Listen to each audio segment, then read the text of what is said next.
Hello everyone, welcome to our final project presentation for Artificial Intelligence course. Today, me Neha Momin along with my project partners Muzammil and Abdullah will be presenting our project presentation. For this project, we have designed a highly efficient tic-tac-toe game using powerful AI techniques. Those techniques we will discuss further. In this game, we will be having two players, one will be the user and other will be the computer. But here the question arises that how will a machine, a non-living being, compete against human? How machine will be capable of making trick moves against the user. It's all possible because of artificial intelligence, which is about making machines intelligent like us human beings. We have already discussed different search techniques in our class discussions, adversarial search being one of them.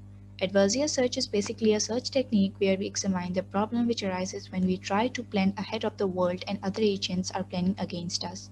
Such type of searches are mostly used in game theory on data structures that we call game trees, whose nodes are positions, states of the player in a game, and edges are moves.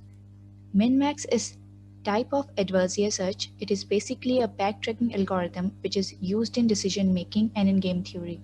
It provides an optimal move for the player assuming that the opponent is also playing optimally. In this algorithm, two players play the game. One is called max and other one is called min. Both players fight it as opponent player gets the minimum benefit while they get the maximum benefit. The min-max algorithm performs a depth-first search algorithm for the exploration of the complete game tree. The min-max algorithm proceeds all the way down to the terminal node of the tree and then backtracks the path. We have also used alpha-beta pruning, that is the optimized version of the min-max algorithm. Alpha-beta pruning to a standard min-max algorithm returns the same move as the standard algorithm does, but it removes all the nodes which are not really affecting the final decision, but making the algorithm slow. Hence, by pruning these nodes, it makes the algorithm fast. Now, we are going to see the demo videos of our working project. Assalamualaikum guys, my name is Abdullah Arif and I will be talking about the machine learning part of our project. So the first question that comes into our mind is that why do we need machine learning in our tic-tac-toe game?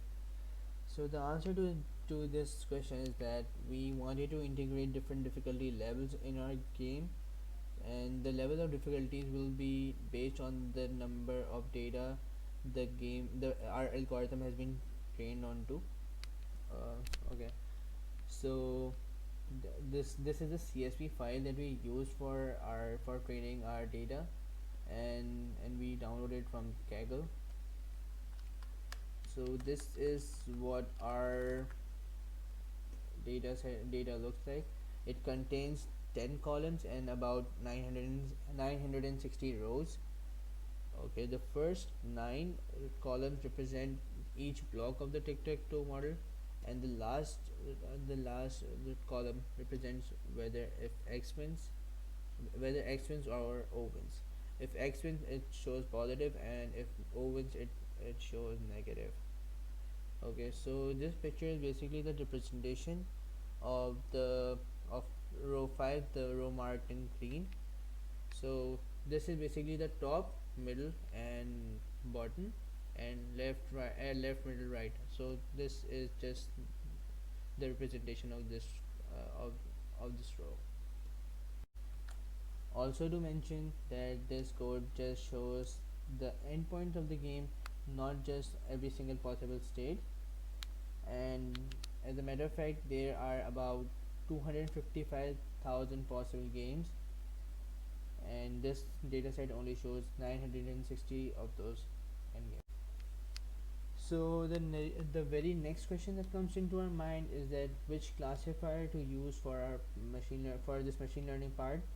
So scikit provides us with a number of different classifiers to choose from. So we have the Gaussian, the random forest classifier, adder boost classifier, gradient boosting classifier, decision tree classifying, and much more. So what we did, we just made this model which basically compares the accuracy, precision, and recall and F measure of each classifier. So let me run the code. So it can clearly be seen that almost Almost all of the classifiers have performed really good, but it can clearly be seen that the random forest classifier performs the best, as it has an accuracy of 94% and a precision of 100%, which is very impressive, and a recall of 92% and a F measure of 95.8%. This precision and this accuracy is very dominating among the other classifiers. Assalamu alaikum. I'm Muzammil Tariq, and I will be talking about how our project works based on Minimax algorithm. So we are implementing the game Tic Tac Toe. Right at the start, we have imported the required libraries. We are using tkinter for the GUI purposes. Then we are using the TK font for the fonts we are using in it, and then some other functions which are required in several places. So right here is the tic-tac-toe class, and it has several functions which are used throughout the process. The initialization function is using it's creating the initial board state, which is just an empty state, like a empty. The entire board is empty. Then it's also storing the number of wins of X and O player, if the game is over or not, which is false. And one thing to note here is that the O player is the AI player and X player is us. So, this is basically just a human versus AI player. And so now there are these other functions. There's the most important function is the stake move function. What this is run every time we press a button, and it checks for if there's a tie, if one of them has won, or which one is winning or not. And then there are these helper function which helps it decide which function is what. What is the state of the game. This winner checker function just tells if X has won or O has won, and then it increases its number of games that it has won and outputs that onto the GUI screen. And so this function is just resetting the entire game. So if we, for example, one of them wins and we click on the button restart, it restarts the entire game. And then there are several other functions which are just helper functions which help us uh, execute the entire program. Now the another very more important function is the main minimax functions. So the way this function is working, it's also using alpha beta pruning. So it initially creates a copy of the board, and it finds out if one of them is a winner and checks if we have a winner or not. So if, for example, neither O is a winner yet or X is a winner and the board is not full, which means that the game is still running and there are empty boxes, it starts the main minimax algorithm. So it initially gives the AI player a score of minus 10,000 and our player a score of 10,000. And it runs a for loop over all the states, all the boxes, as we can say, and finds out and recursively finds out its value. And right over here, it's using alpha beta pruning. So alpha is just a minimum of both alpha and the best outcome that we get from here, and then beta is just the maximum of beta and best outcome. And so if the moment it becomes beta becomes lesser than alpha, it ends. This makes it more efficient, so because the entire algorithm will run fewer times. And over here is the function which basically initializes the AI, and it calls the minimax function for the first time.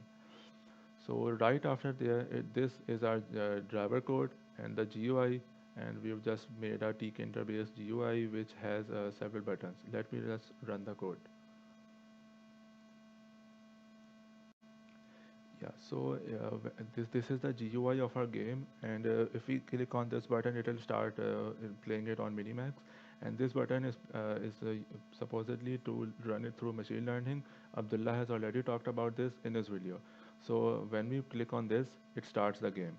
Now, for example, we choose this, and see it took a little bit of time to understand it first because it ran this minimax code for the first time. Now every time we make a move, it will itself make the most optimal move it can think of. So, for example, O has 1 over here, and the score of AI became 1. Now we restart the game, and this is an unbeatable game because since it is making the most optimal move, and we do not know if we are making the most optimal move, it will ultimately win, uh, or not win, then it will become a tie. So, for example, it has become a tie, and yeah, so that's about it. And one thing that I'd like to add for the machine learning part is that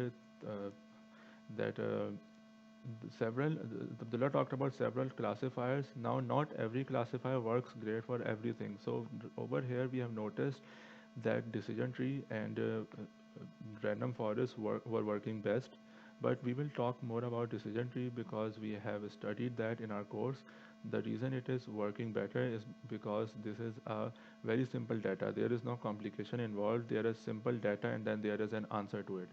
So that's the reason that decision tree would work best in this. Thank you for watching. This is the individual participation of each member of our group, and that was it. Thank you.